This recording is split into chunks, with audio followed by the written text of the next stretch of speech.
Dahulu, Banten adalah tempat para raja dan ulama. Dari pesisir ke pegunungan, doa-doa mengalir di antara aliran sungai dan langkah para pejuang. Tapi sejarah tak selalu ramah. Abad berganti, penjajah datang. Belanda menanam kuku besi di tanah yang dulu penuh zikir.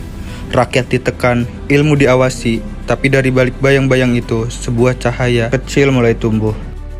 Di sebuah desa sunyi di selatan Banten, lahirlah seorang anak Tubagus Abdurrahman. Bukan dari istana, tapi dari pelukan rakyat biasa. Sejak kecil, matanya mencimantanya, hatinya memikul harapan. Ia duduk bersila di serambi surau, mendengarkan ustadz bicara tentang tauhid, keadilan dan sejarah. Huruf-huruf hijayah tak hanya dihafalnya, tapi dihidupi dengan sungguh-sungguh. Ketika tubuhnya membesar, semangatnya ikut mengembang. Ia membara mencari guru, menimba hikmah dari para ulama, dari kitab ke kitab, dari desa ke desa, dari pesan ke pesan. Hingga suatu hari ia kembali, bukan hanya sebagai murid, tapi pembawa cahaya.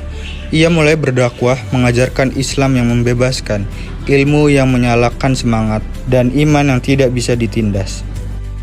Di lembah sunyi, ia mendirikan pesantren. Dindingnya dari bambu, tapi ilmunya menjulang tinggi. Santri datang dari berbagai penjuru belajar, berdoa, dan bermimpi tentang kemerdekaan. Tapi langit tak selalu cerah.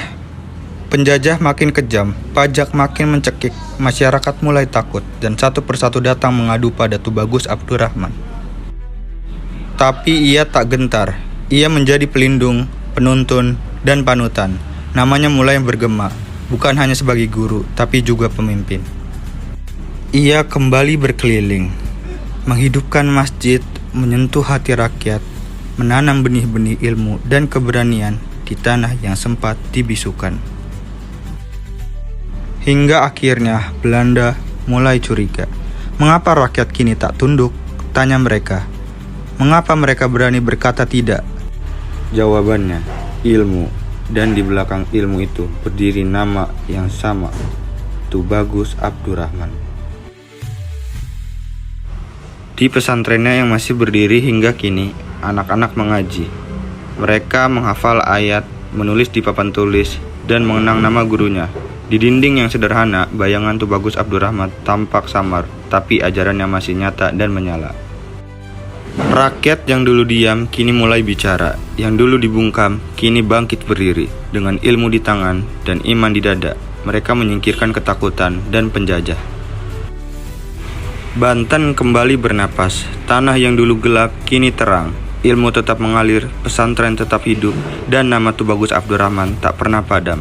Ia bukan hanya pahlawan, tapi cahaya yang diwariskan dari generasi ke generasi.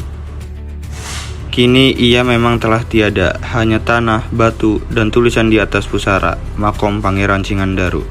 Tapi sesungguhnya, ia tidak pernah benar-benar pergi, karena ilmu yang ia tinggalkan masih menyala, dan semangatnya masih hidup dalam dada setiap anak Banten yang mencintai keadilan dan kebenaran.